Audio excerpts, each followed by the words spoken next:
Price lord. ದೇವರ ಅತಿ ಪರಿಶುದ್ಧ ನಾಮಕ್ಕೆ ಸ್ತೋತ್ರವಾಗಲಿ. ಮತ್ತೊಂದು ದಿನವನ್ನು ಕಾಣುವಂತೆ ದೇವರು ನಮಗೆ ಕೃಪೆ ಮಾಡಿದ್ದಕ್ಕಾಗಿ ಸ್ತೋತ್ರ. ಆತನು ಮಾಡಿದ ಎಲ್ಲ ಉಪಕಾರಗಳಿಗಾಗಿ, ಎಲ್ಲ ಆಶೀರ್ವಾದಗಳಿಗಾಗಿ ದೇವರಿಗೆ ಸ್ತೋತ್ರವನ್ನು, ಮಹಿಮೆಯನ್ನು ಸಲ್ಲಿಸ್ತೇನೆ. ಇಂದಿನ ವೇದ ಅಧ್ಯಯನಕ್ಕಾಗಿ ಒಂದು ವಾಕ್ಯವನ್ನು ಓದಿಕೊಳ್ಳೋಣ. 2 ಸಮುವೇಲನ ಪುಸ್ತಕ 3ನೇ ಅಧ್ಯಾಯ 1ನೇ ವಾಕ್ಯ. ಬಹುದಿವಸಗಳವರೆಗೆ ಸೌಲನ ವಂಶದವರೆಗೂ ದಾವೀದನ ವಂಶದವರೆಗೂ ಯುದ್ಧ ನಡೆದಿತ್ತು.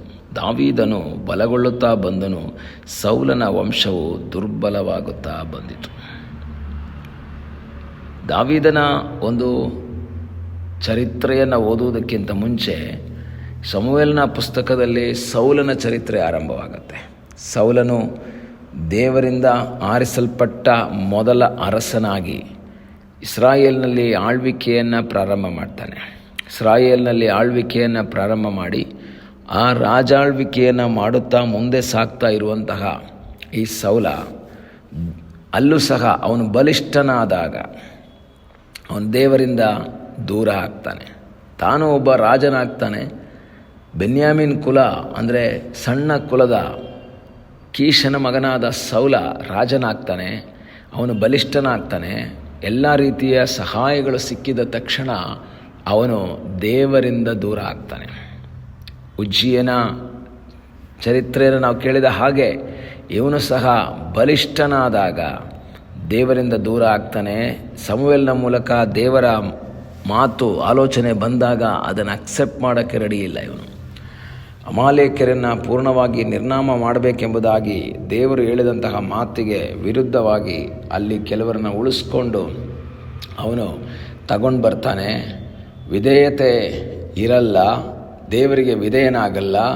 ಆಗ ದೇವರವನ ಮೇಲೆ ಕೋಪಗೊಂಡು ಅವನನ್ನು ತಳ್ಳಿಬಿಟ್ಟು ಇಷಾಯನ ಮಗನಾದ ದಾವೀದನನ್ನು ಅರಸನನ್ನಾಗಿ ಮಾಡ್ತಾರೆ.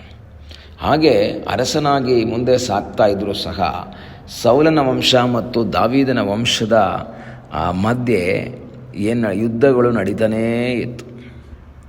ಯುದ್ಧ ನಡೀತಾ ಇದೆ. ಸಮುವೇಲ ನಾವು ನೋಡಬೇಕಾದ್ರೆ ಸಮುವೇಲನ ಮರಣ ಆಗಿಬಿಟ್ಟಿದೆ. ಸೌಲ ಸತ್ತೋಗ್ಬಿಟ್ಟಿದ್ದಾರೆ. ಈಗ ದಾವೀದ ಅರಸನಾಗಿದ್ದಾನೆ. ಆದರೆ ಸೌಲನ ವಂಶದಲ್ಲಿ ಅನೇಕರಿದ್ದಾರೆ. ಅವರು ಮತ್ತು ದಾವೀದನ ವಂಶದವರ ಮಧ್ಯೆ ಯುದ್ಧ ನಡೀತಾ ಇದೆ. ಯಾಕೆಂದರೆ ಪುನಃ ಆ ಸಿಂಹಾಸನವನ್ನು ಹಿಡಿದುಕೊಳ್ಳುವಂಥ ಪ್ರಯತ್ನ ಅವ್ರದ್ದು, ಆದರೆ ಸಿಂಹಾಸನವನ್ನು ಗಟ್ಟಿ ಮಾಡಿಕೊಳ್ಳುವಂಥ ಪ್ರಯತ್ನ ದಾವೀದನ ವಂಶದವ್ರದ್ದು. ಇಬ್ಬರ ಮಧ್ಯದಲ್ಲೂ ಸಹ ಯುದ್ಧಗಳು ನಡೀತಾ ಇದೆ. ಆದರೆ ವಾಕ್ಯ ಹೇಳ್ತದೆ, ದಾವೀದನು ಬಲಗೊಳ್ಳುತ್ತಾ ಬಂದನು, ಸೌಲನ ವಂಶವು ದುರ್ಬಲವಾಗುತ್ತಾ ಬಂತು. ಯಾಕೆ ಸೌಲನ ವಂಶ ದುರ್ಬಲವಾಯಿತು? ಯಾಕೆ ದಾವೀದನ ವಂಶ ಬಲವುಳ್ಳದ್ದಾಗಿ ಮಾರ್ಪಡ್ತು? ಅದಕ್ಕೆ ಕಾರಣ, ಈ ಸೌಲ ಸತ್ತೋಗಿದ್ದಾನೆ, ಅವನ ಕಡೆಯಲ್ಲಿರುವಂಥ ಕೆಲವರು ಯುದ್ಧ ಮಾಡಿದ್ರಿಂದ ಅಲ್ಲ. ದಾವೀದನ ಸಂಗಡ, ದಾವೀದನ ವಂಶದ ಸಂಗಡ ದೇವರಿದ್ದದ್ದರಿಂದ. ದಾವೀದನ ಸಂಗಡ ಈಗ ದೇವರಿದ್ದಾರೆ. ದೇವರು ಅವನ ಸಂಗಡ ಇದ್ದಾರೆ. ವಾಕ್ಯ ಹೇಳುತ್ತೆ, ಆ ಸೌಲನಲ್ಲಿದ್ದಂತಹ ಆತ್ಮ ದಾವೀದನಲ್ಲಿ ಬಂತು. ದಾವೀದನ ಸಂಗಡ ದೇವರಿದ್ದಾರೆ.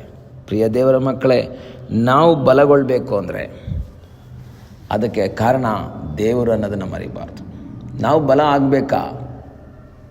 ದೇವರ ಸಹಾಯ ಬೇಕು.